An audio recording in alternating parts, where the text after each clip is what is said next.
Welcome to the Common Sense Show. And today we have a strong show. The force is strong with our show today because we are talking about branding.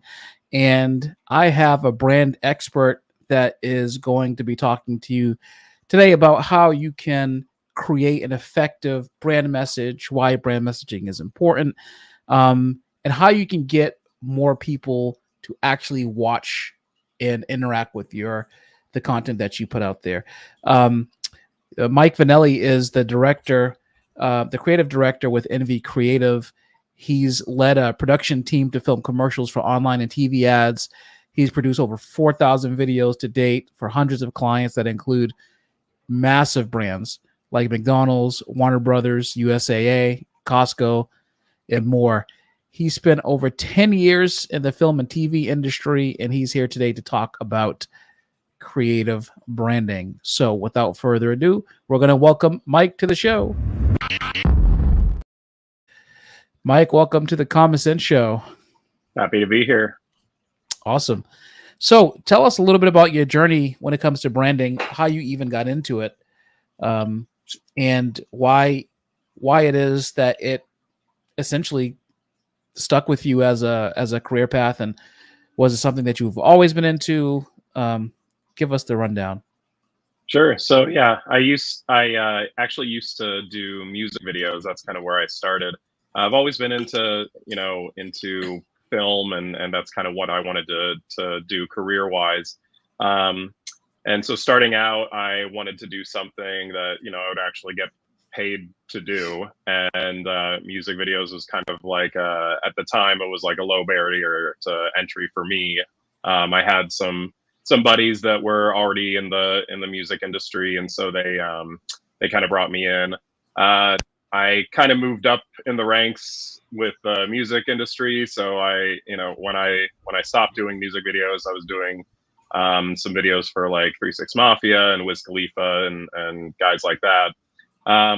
But I made a lot of music videos, and I just kind of wanted to do something different, but I still wanted to stay in some industry that people would say, here is money, make videos.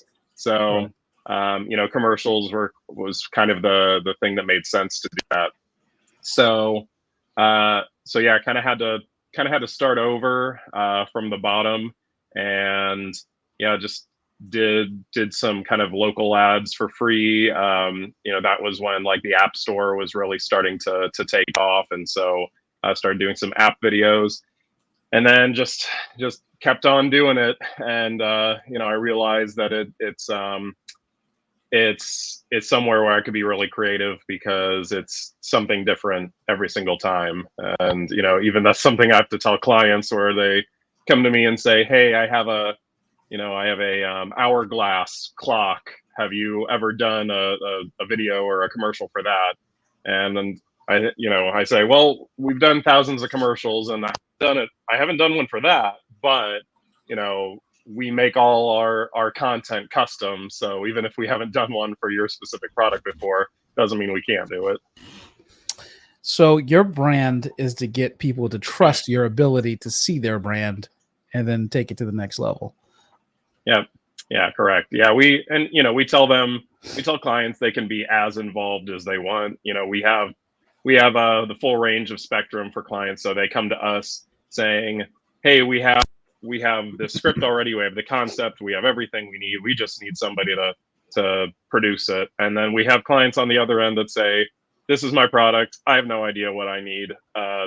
Just kind of take the keys and run with it." So, what is it that businesses, large, medium, or small, are missing about branding that you've noticed when they come to you? Well, one of the things that we've been noticing a lot lately is, and we've seen a lot of pullback, is a couple of years ago, a lot of brands came to us saying, "Hey, can you make influencer style like TikTok videos? Where it just looks like somebody's just on camera, they got our product, and they're just reviewing it." And we kind of had to pivot because we were used to kind of bigger budget, higher concept commercials, and we had to pivot to start offering those as well because that's what the industry wanted. And then I think too many brands were doing that. So now, if you go on TikTok, if you go on Instagram Reels, you see a lot of that. That's, you know, every video, every other video is a brand deal from an influencer. And so now we're actually getting clients coming to us saying, "Hey, we already have tons of these.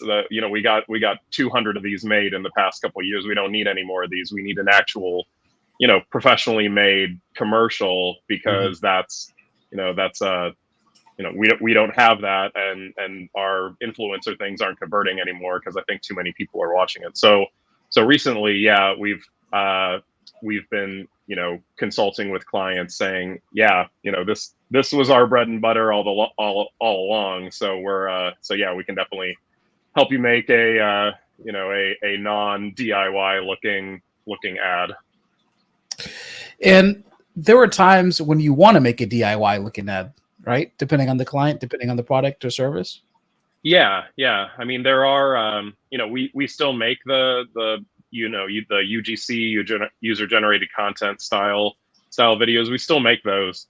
And then, you know, we also do a lot where there's you know, the testimonial style videos where they look like they're getting interviewed. So we do a lot of those for like mattresses, where, you know, the actors are portraying a customer saying how good of a night's sleep they got, things like that, rather than just, you know, because you can only say so much about mattress features. You really want to hear like, "Oh yeah, I got a really good night's sleep." So yeah, we still do that as well. We're just seeing a little less of it right now. We think there's just a kind of an oversaturation. How should brands or small business owners look at branding in 2024? What is what appears to be the next trend in how service-based businesses and product-based businesses, which are different, of course, functionally, how they should look to branding in this coming year? Is there something that you're seeing on the horizon? Is it creating more traditional looking ads? You know, where is the puck going, and that business owners should skate to? Sure. Yeah. So we always try to pivot what we offer to our clients based on, you know, where the trends are, what will convert better, what Google and what YouTube are pushing more, things like that. So like I said, one of the things was, yeah, doing more traditional looking ads rather than UGC. And then one of the other things that Google has actually said for 2024 that they're going to be looking at a lot are blog posts that are written by people with like real world experience. So if you have like if you have a local plumbing business, you want to do blog posts from the perspective of, you know, a plumber starting the post with, you know, as a plumber for 20 years, you know, here's my take on whatever. But Google said that those blog posts will rank, but not as good as blog posts that have a relevant attached to it. So what we've started offering, it was like halfway through last year, we started offering kind of like long form YouTube style videos that you might see with something like a blog post, but, you know, like a talking head style YouTube video. And so we're offering those to clients to post within their blog posts, just because Google said in 2024, they're really going to be looking to rank blog posts with relevant videos attached. So it's kind of a new thing, but you know, we just have to offer what's trending and you know, where the market's going, and for the most part, what'll convert, because our job is to make our clients money and get eyeballs on them. Sure. So let's talk nuts and bolts of this. Is it, when you take that video and you put them in the blog post, are we talking about embedded video, or are we talking about a video that's in the iframe that links to YouTube? Yeah, so like an embedded YouTube video. So they would post it on their YouTube and then just embed it in the blog post. So like I said, I'll just use the plumber for an example. It's like, if you have a thing, it's like the 5 best ways to clean your bathroom or something, or clean your drain. And then you would have the normal text blog post, but then at the top you would also have a YouTube video, showing the 5 best ways to clean your drain, from the same company. Right. That's interesting because, you might think that it's overkill, like because you're already explaining in the blog post essentially your thoughts and theories behind it. So how would a small business owner structure that video? Like, do you have a thought in mind? Like, what would it look like? Is it just repeating what they've already written? Is it additive? Is it another take on what they've written? Yeah, it's mainly just kind of the text posts. So the ones that we've done so far, we pretty much we ask them to send us their blog post, and we take that and just kind of make it into a more natural sounding script. So when our actors say it on camera, it doesn't sound like they're reading a post. It sounds like they're actually, doing normal speaking. Because if you just read a blog post, it can sound pretty, I guess, matter of fact rather than just natural. Right. So yeah, so we just kind of take that and give it a little spin just to make it sound more natural. Yeah, that's fascinating, and I think that it's so important for business owners because this podcast is geared towards how small business owners can, obviously take their businesses to the next level, and branding is a big part of that. What do small business owners get wrong about brand messaging? I mean, one thing that they usually get wrong is they try to focus on too many things. So when we're doing a project for a client, we have them fill out what's called a creative brief, and basically that's just an online form. It just it's a handful of questions that basically lets them give us all the answers to what we need to know about the brand and about the client to be able to write their script and move forward with the video. And one question that we have in our creative brief is, what is one feature or message or takeaway that you want the client, or that you want your customer, that you want your viewer to take away from this ad? And what we've noticed is a lot of brand messaging has multiple messages, and in our experience, viewers and customers, they want to know one thing, like one main takeaway, and that's really what brands should focus on. So if you're an app and you do a lot of different things, we just say, hey, let's focus on the one main thing that you do, that you want to get your point across. So that could be the main feature that you want to show. That could be the main call to action to lead to. So if you have a bunch of products on your online store, but you don't really want to focus on one product, you might want to say your main thing is, we have a bunch of products, go to our store and check out our vast array of products, rather than saying we have this product, we have this product, we have this product. Yeah, I mean, I think that's really interesting. Well, it's definitely important for business owners to be able to communicate very succinctly what they do. I'm a business coach, and so one of the things that I ask, or I coach my clients on, is their ability to explain what they do in 30 seconds to start, and then 15 seconds after that. So like, at the beginning when I'm working with them, it's like, well, what are you doing? Then they tell me, usually in about a minute and a half. And then we work on getting their message down to 30 seconds. And then we work on getting that down to 15 seconds, because it's really important. I don't believe that a business understands what they do unless they can communicate that very quickly. And it should be easy to understand. And so what problems have you run into when you've worked with clients, for instance, who didn't exactly know what they do? I mean, I know that we all have businesses and, entrepreneurs out there and the business owners that come to you, but sometimes there's some disjointing around what a business thinks that they do and the public perception of what they do. Have you ever run into that situation before? Yeah, I mean, one thing that we've noticed um, is that when it comes to things like that, the business need the ads that we make. The main goal is for the business to make money. So Mhm. they're putting their ads out there. They're targeting audience they think they have, and then those people are going to their website or buying their product. And so, kind of to go back to our creative brief, we always ask uh, who their target audience is, who's buying their product, who's downloading their app, things like that.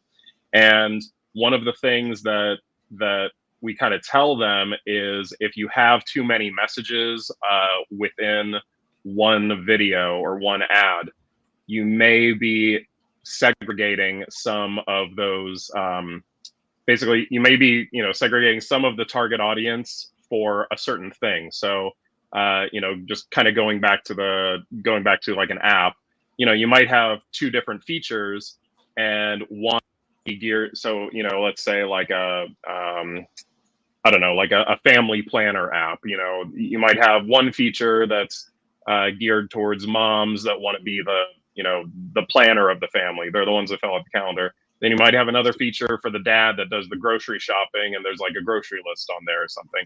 So if they want to do an overview video, that's great for like their website or something. If people already are engaged, they already are interested, and now they're on the landing page and they want to learn more, that's great. You can do an overview video showing both features. But if you want to really target your audience, we always say, like, hey, if you have multiple features that you want to show, let's do different videos targeting those different people. So let's do the calendar feature towards just towards moms or the head of the family, which is what you said your target is for that.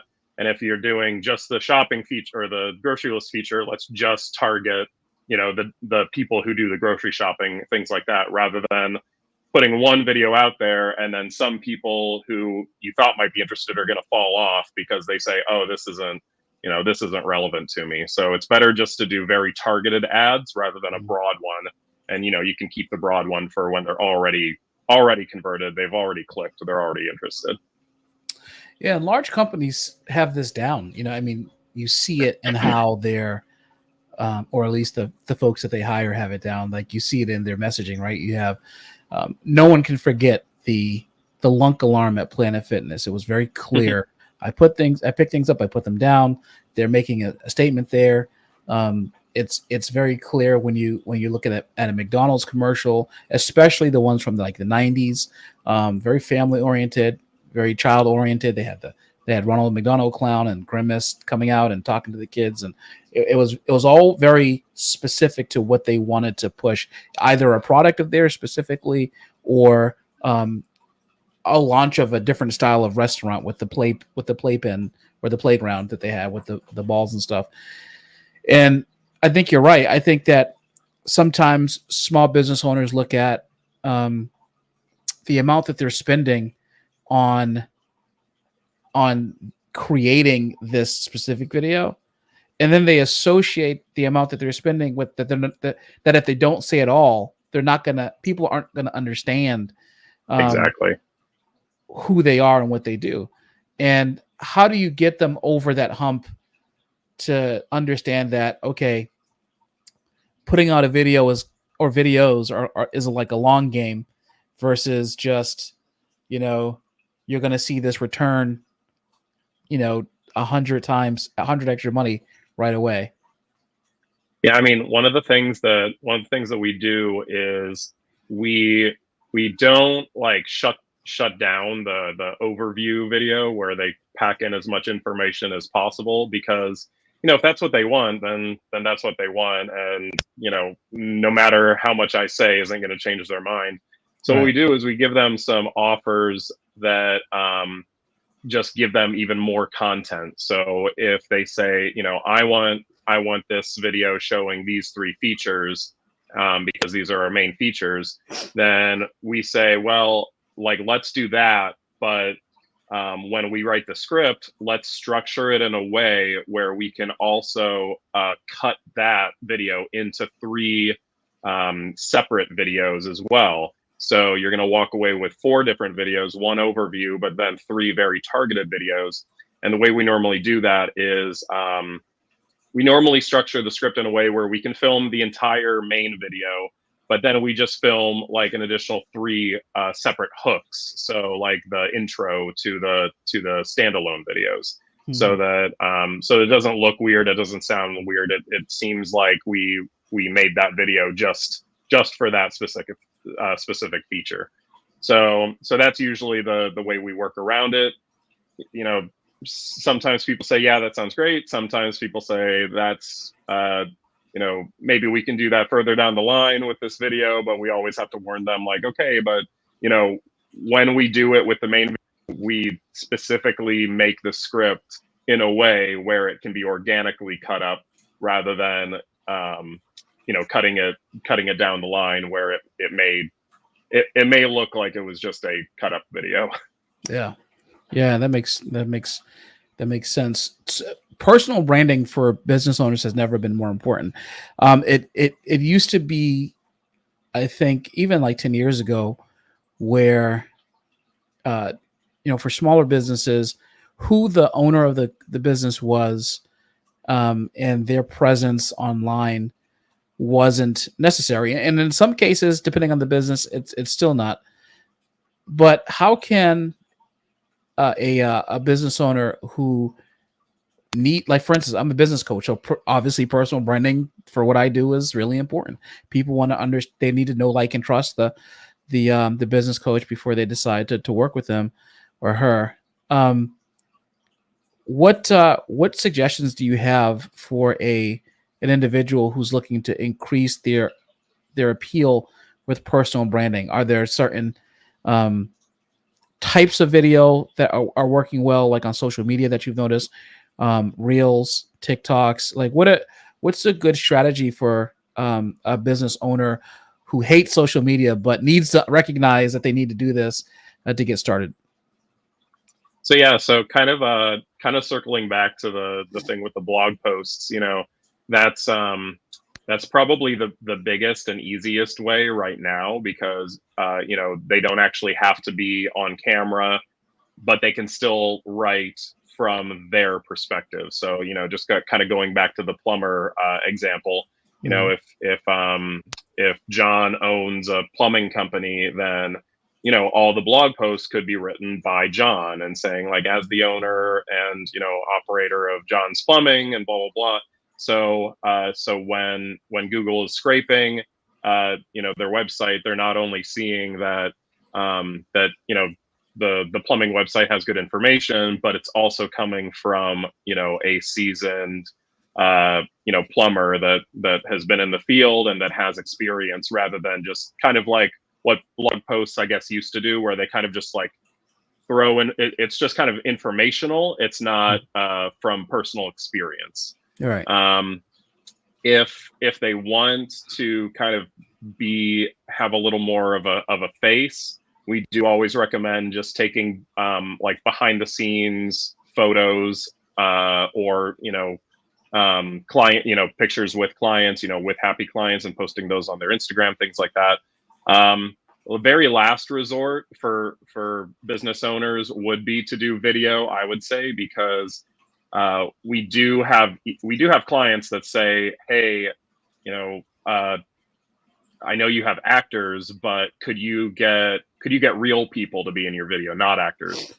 And we always tell them, well, here's the thing with actors, their job is to make it look natural and to make it look real, and that's what they're trained for. But with real people who aren't comfortable in front of a camera, it's not going to look natural. It's not going to look real. It's going to look, you know, they're going to look nervous. They're going to, you know, it's going to come across kind of awkward. You know, it's going to be awkward for the viewer to watch. So we always say that if a business owner is not comfortable in front of camera, especially speaking, to just hand it off to somebody like us, and we can just represent, you know, their company. Mm-hmm. But if they want to be on camera, or they want to start getting used to it, one of the other things, especially in the app community, is kind of it's called building in public. So it's you know, whether that be on I think it's called Indie Hackers or Twitter. You know, a lot of business owners, they just kind of give updates of what they're doing, what they're building, and the steps along the way, so people can kind of be on that journey with them. Yeah, I think that's a smart idea. Is people like behind the scenes things? They feel like they're getting a peek behind the curtain, and it is important, I think, for the public to tie in the about us and the image of the owner to the person who they're going to be doing business with, to the person they see in video, and and that kind of stuff. And of course, ironically, like you said, when you are shooting real people, they tend to look like the actors, interestingly enough, versus people who are actually actors and trained to make you believe that they are real and engaged. So video is an important piece of driving content and engagement when it comes to branding. What are some specific things that business owners can do to improve the branding in their videos, as they're like, if they're editing it for themselves, right? Or if they're trying to find their way, they're trying to build a budget, build towards, hiring someone like you with the expertise. But what are some elements of branding that should always be included? Like Mike's top 5 tips of brand inclusions in a video. So I'll see if I can think of 5 off the top of my head, but definitely a couple. One of the biggest ones that we notice that people miss is a clear call to action. So that could be at the beginning of the video, that could be at the end, in the middle, the whole thing. Mm-hmm. So a call to action is pretty much telling the viewer, telling whoever's watching it, what to do next, what the person making the video, what they want you to do. So if you just have a video, again, I'm just going to use plumber because I guess I'm just sticking with that for this. So with a plumber, you could do a video on the best way to unclog your drain, but if you just kind of leave it at that, thanks for watching, then the person watching might just say, oh, great, that was good information, cool, right, glad, and then they click away. Yeah. But if you have a clear call to action, it gives that person just a chance to convert. So with that, it might be, if you're still having problems with your drain, then call John's Plumbing and or go to our website and book an appointment, or or even if you don't have a service, if you have a product or you're promoting a product, or click the or look at the links in the description and see the different plumbing products we offer, and so basically, if you don't have a clear call to action, they're just going to stop watching the video, and that's as far as it'll go. You just got somebody to watch your video, and great, but they're not doing anything else. So you don't have call to action.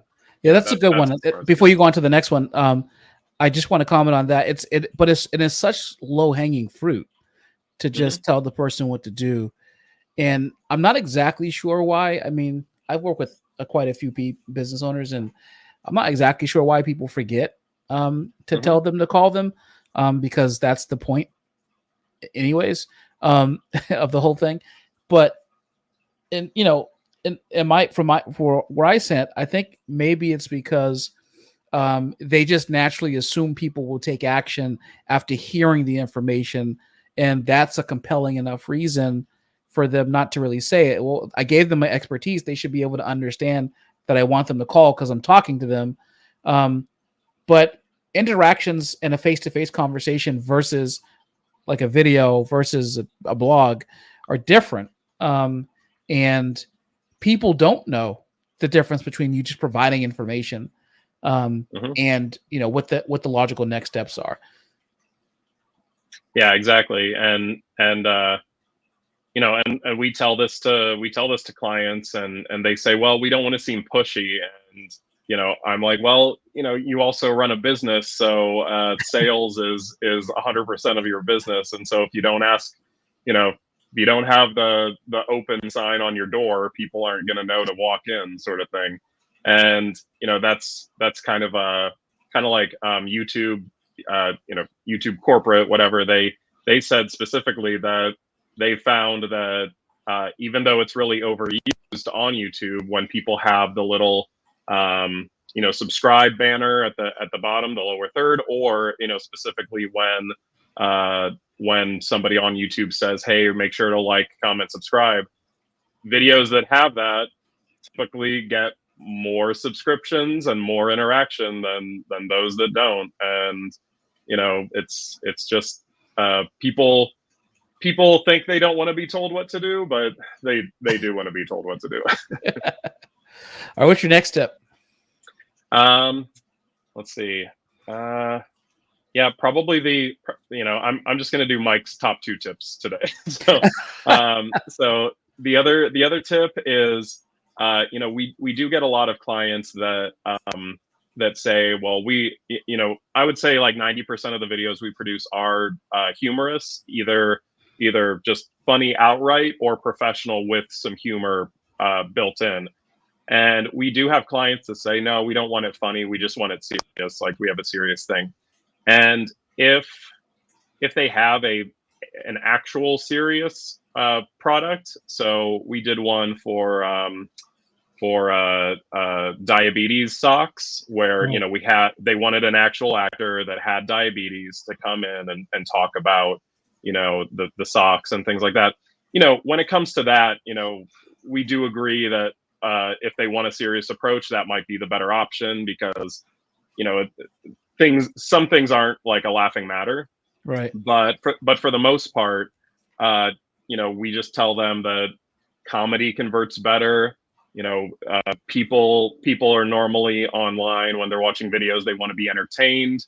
And so even if they have a little bit of pushback saying they want serious, we normally say, well, how about we do this? How about we write a commercial that is professional but still has some humor in it, so you still get a little bit of that, right. and then you can see what you think.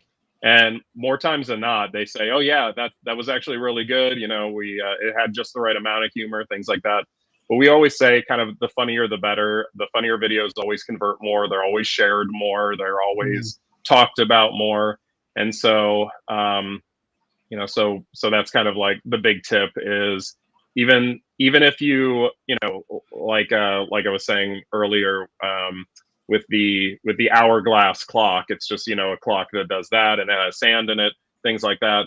And even though you wouldn't think like, oh, they can't do a funny video about this, like we can, we'll figure out a way to. And even though it's not a funny product, a humorous video will still convert better than just a nice slow motion video showing the features with some nice background music, because people are going to swipe away and click away from that in like 1 second. Yeah, that's an excellent point. I think that humor is so important, and helping people to relate to you, right? It's all about a person relating to you and getting past the reasons why they shouldn't do something versus moving forward to why they should. And one of those elements of moving a person to should is kind of getting past the humor. What should business owners do, like if they're making a video on their own? How much time do they actually have to capture the attention of a person who is looking at the video? And do they have to be outlandish? What are some tips that you can give for capturing attention? And how much time do they have to do so? So we kind of have this into 2 different areas. So we have like the broad area and the targeted area. So in the broad area, you really don't have much time. You have maybe 3 seconds to capture it. Whatever. And the first 3 seconds doesn't even have to be about your product. It can just be, something to capture their attention so they keep watching the video. So if you have an ad that has a storyline about, playing at the park, then, you might want to show somebody getting stuck in the monkey bars or flying off the slide really fast or something where it catches your attention really quickly and makes them want to see like, oh, okay, so what's this guy going to do next, or what's going to happen next. Mm. So that's kind of the one side where you have a broad targeting, which means that you're showing the video to people that you don't know if they're going to convert, you don't know if they're going to like the video or not, or even your product. So you just have to catch their attention, and if they convert, great. If not, then you're seeing who converts. The other side is kind of a targeted one, where if you already have a target audience, say if you're in Facebook and you already have an audience that is that will at least be somewhat interested in the product or what you have, then usually you have a little bit more time. I would say maybe double it, like 6 seconds to grab their attention, because you already know that the person you're targeting might be somewhat interested. So they might see maybe your product right away, or they might see something in the video, and they'll watch a little bit longer because it is in their area of interests. Yeah, that makes sense. I mean, it's so funny because I have gone back and forth on this, and even with this show, like you hear things like, "Oh, you shouldn't have an intro," and then some people say you should have an intro, and then some people say this and that, and it's like I guess you have to do what's in the best interest of whatever video or whatever, like in this case, a podcast video, an audio version, but like the music that I start with is maybe a little bit more upbeat than you would normally find on a business podcast. But that's purposeful because business podcasts can be a little bit less entertaining and dry than, for instance, a podcast about some other lifestyle event and whatever the case is. But yeah, I mean, and what I found is that if you have it where it kind of moves and it's just not sticking on one specific thing for a long time, then it's more engaging. Like the more stuff, we live in this TikTok shorts reels world where the more stuff that you can have going on, everyone is ADD now, right? So the more stuff that you can have going on the screen, almost it seems like the better that is. I mean, because people they're in flick mode whenever they're on their phones, right? They just if you can capture them and have things flashed on the screen, I mean, and not overly flashing, but enough where it kind of, they're watching the conversation, and for instance, I have a scrolling banner up that says if you're enjoying this conversation, and I don't have to say it, but they're getting the message from that scrolling banner. Go ahead. Yeah, plus with the intro, hopefully your listeners and watchers, they're still watching, they're still listening, and they'll listen till the end. But some people, if they stop halfway through, or they're even 5 minutes in and they say, "Yeah, this isn't for me," they already watched your intro, they already saw what the podcast is called. So if they say maybe I'll just revisit that, or maybe I'll watch another a different one some other time, you already got your branding out in front. So even if they fall off a little bit into it, they already know what it's called, they already know where to go to find it. Yeah. And how much would you say, last question before we get to the TikToks, Sure. How much would you say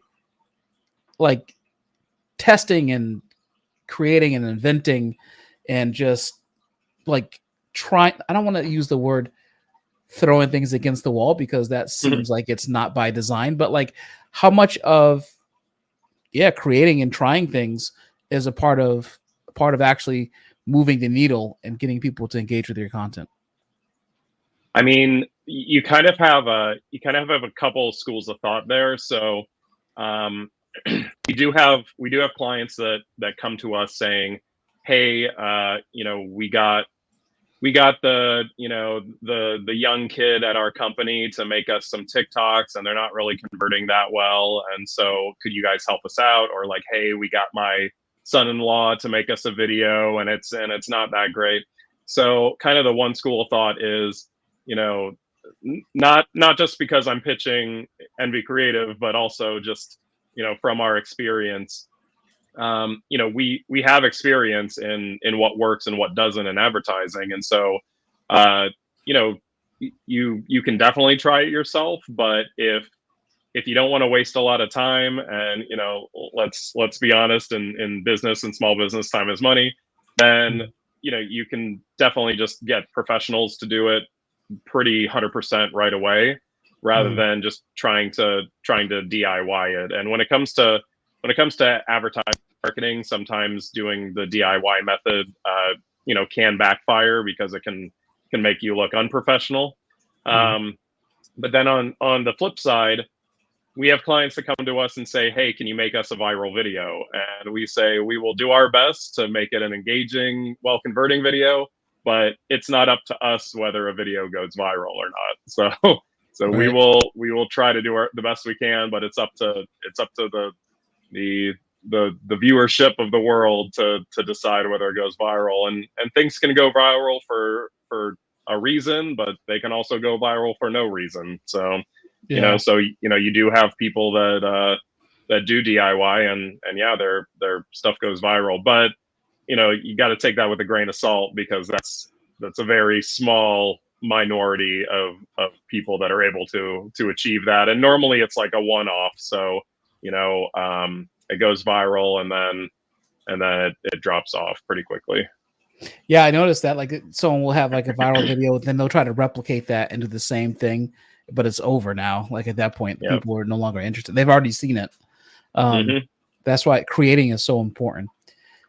Okay, we have a few TikToks. We're just going to get your natural reaction to. You're going to take a look at them and tell us what you think. If you agree, disagree, or whatever the case is. So we'll start right here.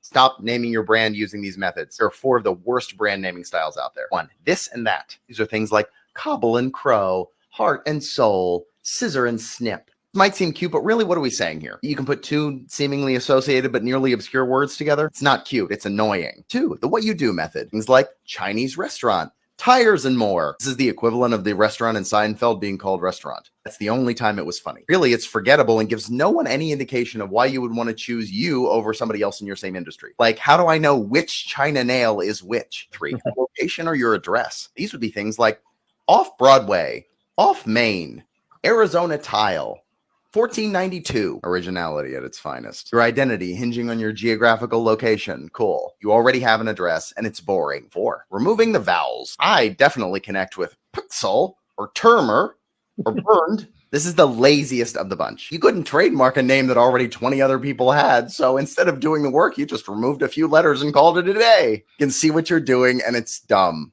Stop naming your... All right, what's your thought on that? I mean, he has some good points. Just to kind of comment on a couple of them. So with the one where it's like, what do you do? So like restaurant or Chinese restaurant. I mean, I think that's a good idea for kind of your subtitle. So if it's like, Imperial Walk Chinese restaurant. So I think that's good for like the subtitle, the subheading, but definitely, yeah, like if it's the main thing, it'll be forgettable, because again, you have to think of what people are Googling. So if they type in Chinese restaurant, yours might come up, but there are also hundreds of other Chinese restaurants. So you don't want the name of your thing to be a general search term. With the letters, yeah, I do think removing the vowels are, can be hard, just because people, it might be hard for people to pronounce it.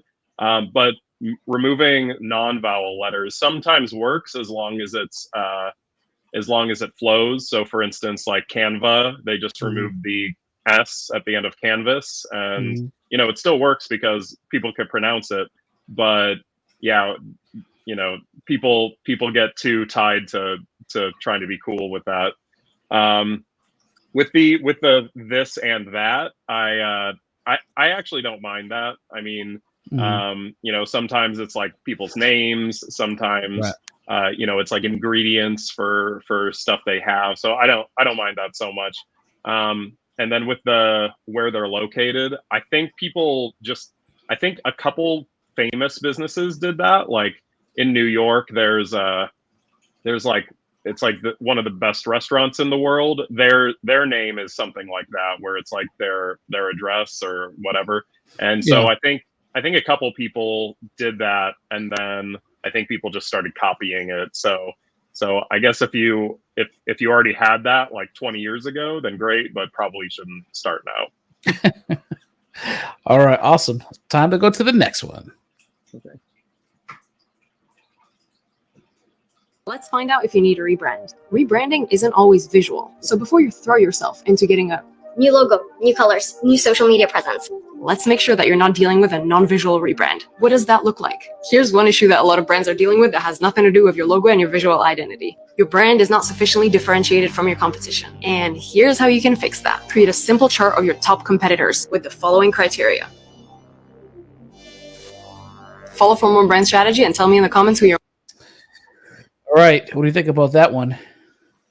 Yeah, I mean, she's not wrong where you need to differentiate from your competitors, but I don't necessarily think you need to differentiate all those things from your competitors. I mean, I got a couple of them in there, but yeah, I mean, you know, that's what business is. You know, you're gonna have the same services as your competitors. The only thing you can really do by differentiating is just telling what you do different, or maybe like how your pricing is more competitive than theirs.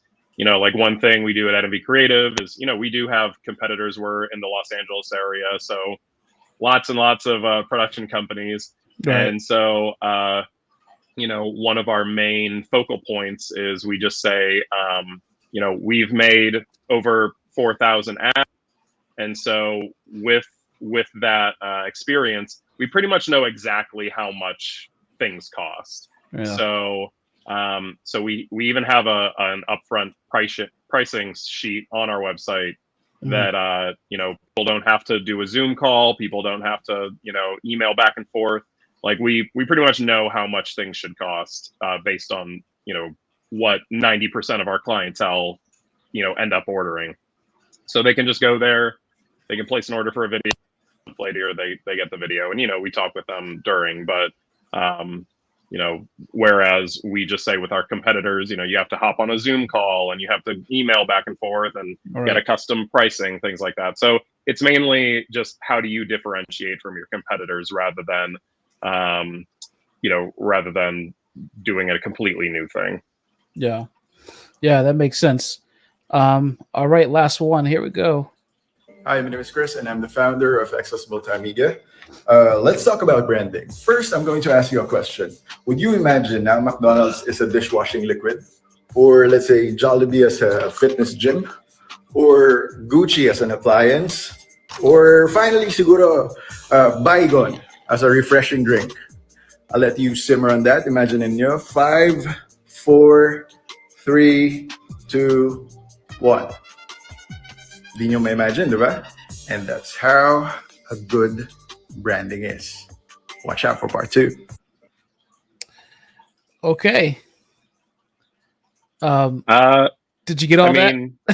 Yeah, I mean, it was a little confusing. I mean, I get where he's coming from, that if you're basically the main takeaway he was saying is if your brand presence is strong enough in your niche, then you couldn't imagine it doing anything else.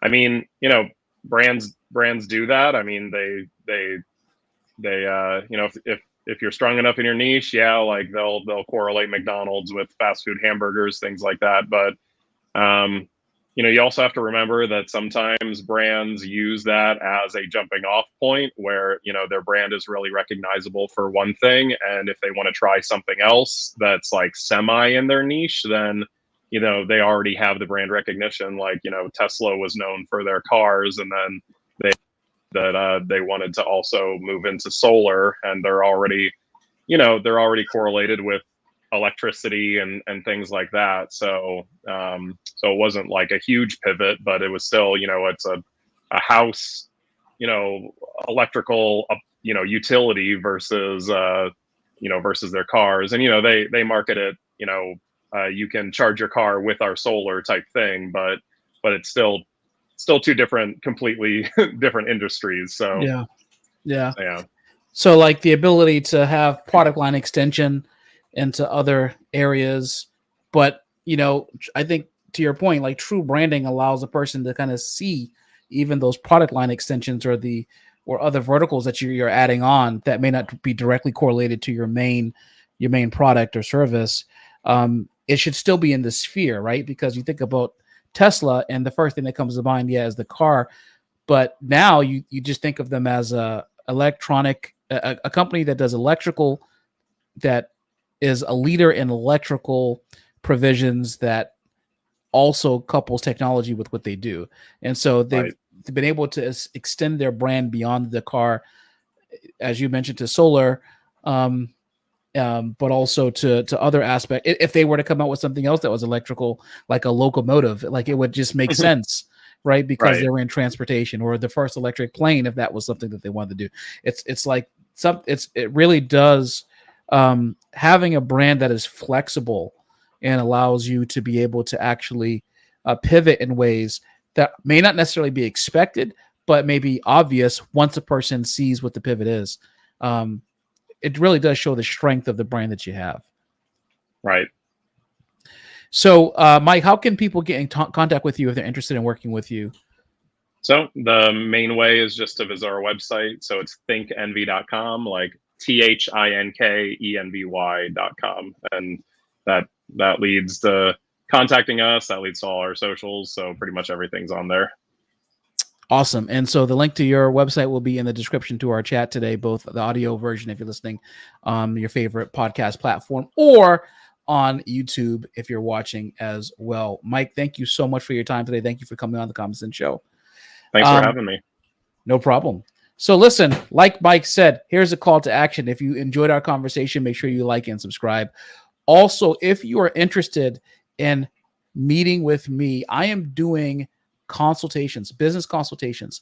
I'm doing what I call a business triage. That's when I sit down with you for about 15 minutes, 20 minutes or so, and I look into your business to see how effective your marketing is, what your marketing strategy is, what your offering is.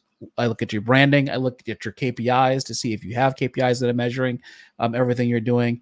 Go to www.micah-logan.com and schedule a free strategy session now, that business triage session, so that we can take a look at your business to make sure that it is on the path to growth. Remember, as we conclude here, if you don't go about doing your business, you're going to be doing the business of someone else.